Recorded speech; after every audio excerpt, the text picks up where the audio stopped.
championship rounds, round 11. And now, here we go. We are looking at a sports legend in the purple trunks, Evander Holyfield.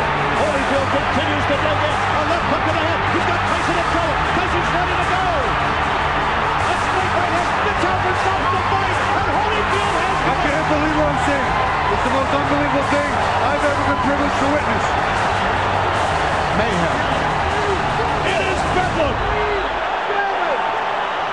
This is the Boxing Talk and Old Time Boxing Show on Ustream, presented by GAR1680.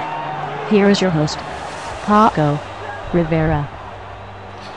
Mitch Halper stops the fight. It's the most unbelievable thing that I've ever been privileged to witness.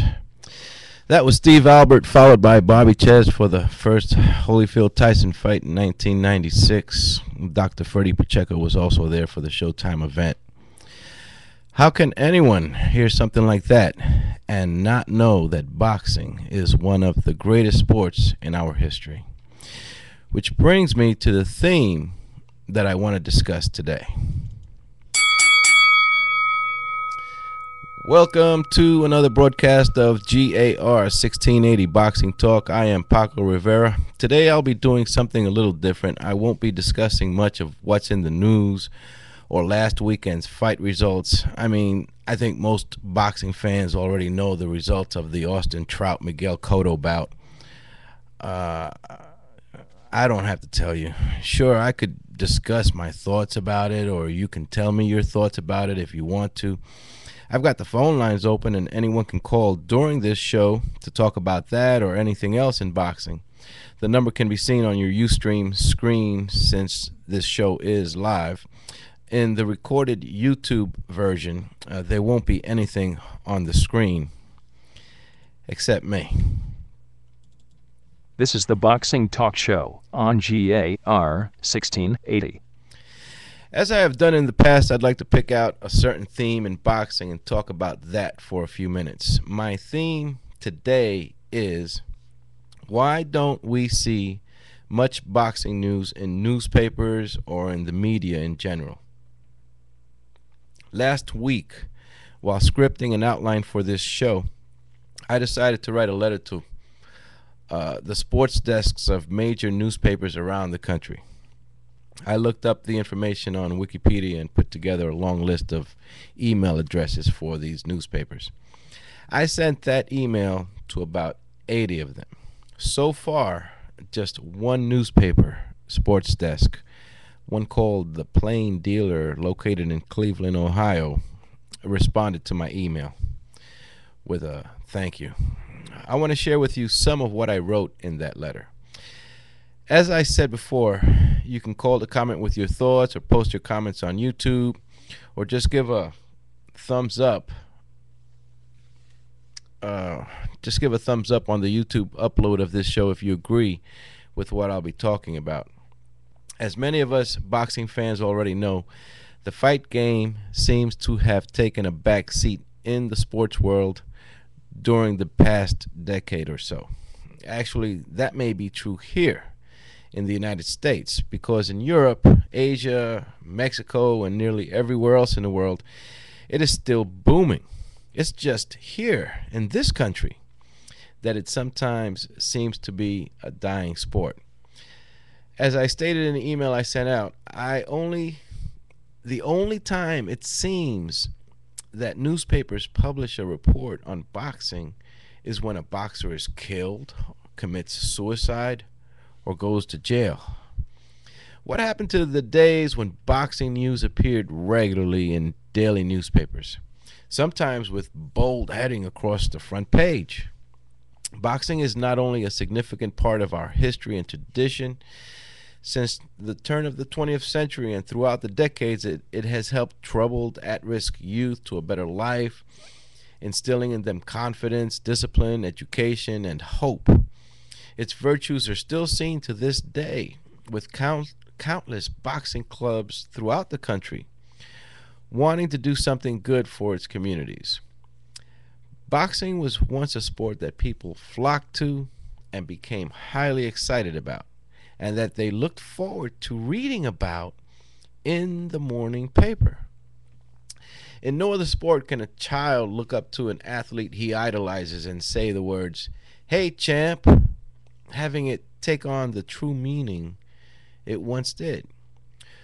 Why is a significant part of our American history that remains ongoing being ignored by the media?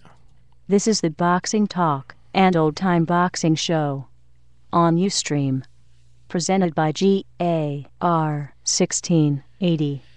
It may be said that boxing has been plagued in recent years by a plethora of issues that has hurt the sport. Once again, I am referring to here in the United States because, like I said, the sport is still booming throughout the rest of the world. Accusations of corruption, poor officiating by judges and referees, lack of network television coverage, horrible mismatches taking place. Boxing should be a sport where the best fight only the best. That's the way it always was. Not match top level fighters with lower level combatants. Boxers that should be fighting others at or near their own level. The use of performance enhancing drugs, PEDs, which is actually a problem in many other sports as well. A decline in the skills of American fighters and their inability to compete successfully against overseas opponents. That the sport appears brutal or maybe even barbaric by today's human nature standards. Something that was somehow overlooked just a few decades ago. The division of championship belts resulting in way too many champions. Casinos appearing to be the predominant venue for boxing events, essentially removing the element of, let's take the family to a boxing event tonight. The fact that no great Hollywood Rocky type films are being made anymore. The release of such films since the 1930s had always caused millions to become fans practically overnight. What good boxing fans have come out? What good boxing movies have come out lately? Real Steel, about two robot boxers in the future.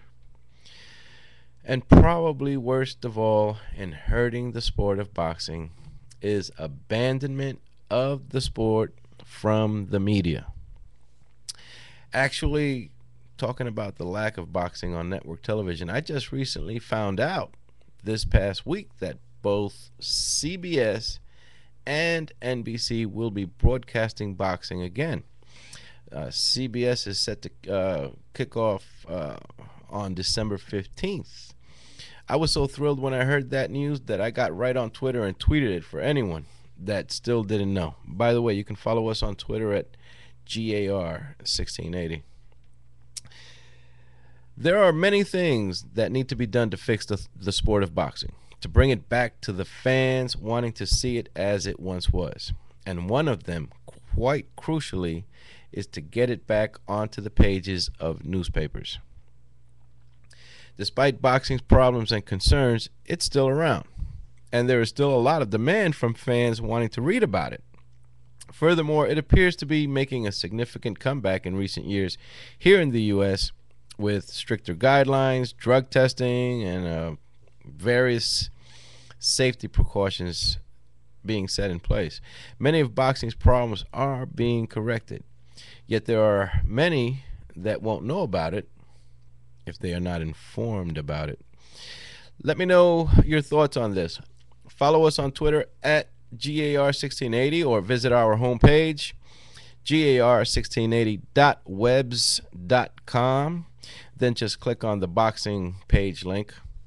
You can also call by phone anytime and leave your boxing comments at 605-215-1680. Comments are usually played on the air during the next show. Or like I said before, you can subscribe to us on YouTube and leave comments where this show has been uploaded, or give a thumbs up to show your support. This coming Saturday, I'll be at Buffalo Wild Wings here in Concord, North Carolina for the Manny Pacquiao Juan Marquez Part 4 fight. Buffalo Wild Wings usually gets a really great crowd for these pay-per-view events, usually about 250 or 300 persons, which shows me there's still a lot of demand. Next week, I'll be discussing Fight of the Year for 2012, Fighter of the Year, and who to watch for in 2013. I am Paco Rivera. See you next time.